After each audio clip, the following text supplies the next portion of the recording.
One ordinary afternoon, I pulled into my driveway in my Honda CR-V and walked into my house after a long and exhausting day at work. However, I soon found that my wife and children were nowhere to be seen.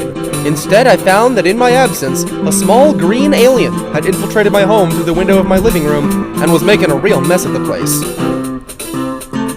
Feeling my body be overtaken by raw fear of the unknown, I grabbed the little fucker, and with a rush of adrenaline, I threw him through the nearest doorway.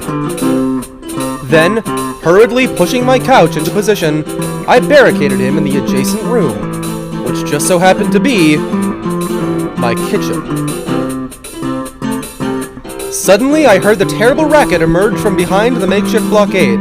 It sounded like the clattering of cutlery and the clamor of crockery. Then came the sizzling of sausage and the simmering of sauces. I soon found myself wondering, what's it cooking in there?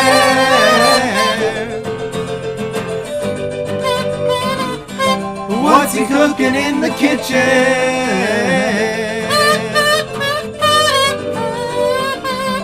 Is he cooking a stew?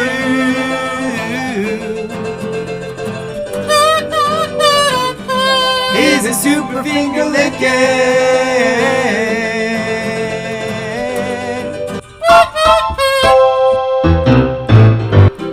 My humble suburban home was filled with the many aromas of alien cuisine. The frying of durian was an assault on my senses, and freshly cut onions nearly burned off my lenses. There were Gleek glom-sub cutlets and slices of splin blies, alien foodstuffs I did not recognize. Soon I got tired of merely peering through a crevasse, so I pushed my couch back so that I could pass. Into the kitchen I hesitantly strode, and saw he had made a pie a la mode. But this wasn't all that he had prepared. A delectable spread was there to be shared.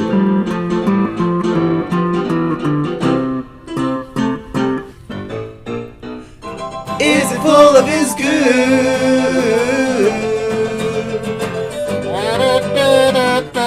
It kinda comes from a cut.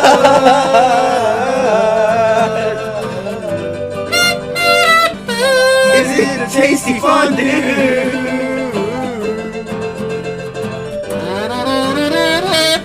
I know he never gets enough.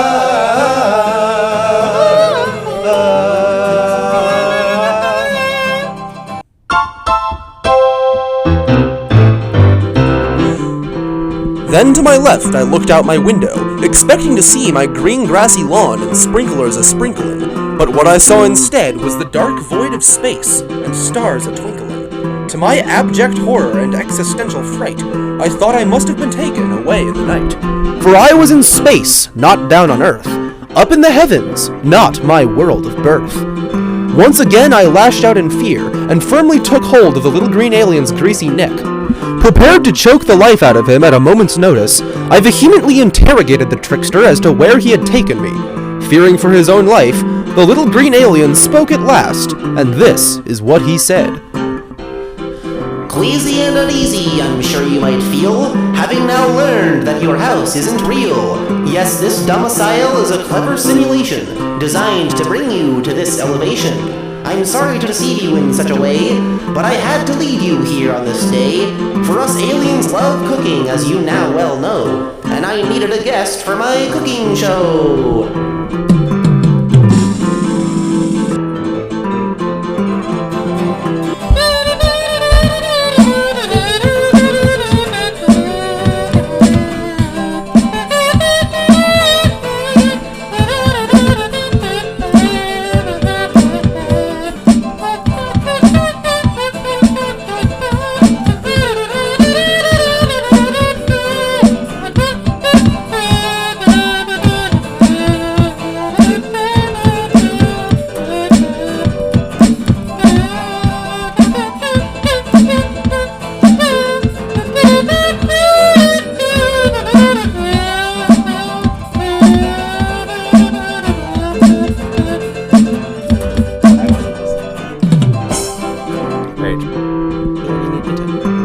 Then my house opened up like that of a doll's, and I was met with the thunderous applause of a live studio audience solely comprised of little green aliens with big black bug eyes. I freed the green alien from my vicious grasp and looked all around with a wondrous gasp.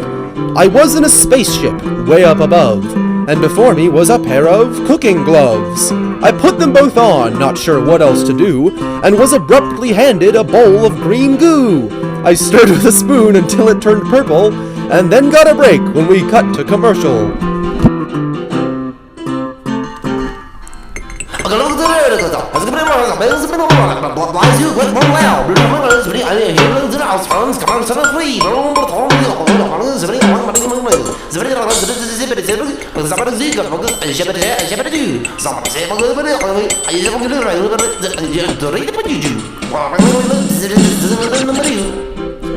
At last we'd completed our fine fusion feast, and I myself cut the Gleebles East. Just one bite in, I felt myself quiver, for the foreign fibers were dissolving my liver. I coughed and I gagged and I fell on the floor. I knew in this moment that I'd be no more. So I gave a thumbs up and the camera a smile, as I lay dying in a pool of blue bile. So, my dear friends, please learn from this tale, so you may survive where I have failed. The next time you attend an alien feast, whatever you do, don't eat the Gleebles East. For it contains a toxin that affects humans alone. And because of my noble sacrifice, this fact is now known.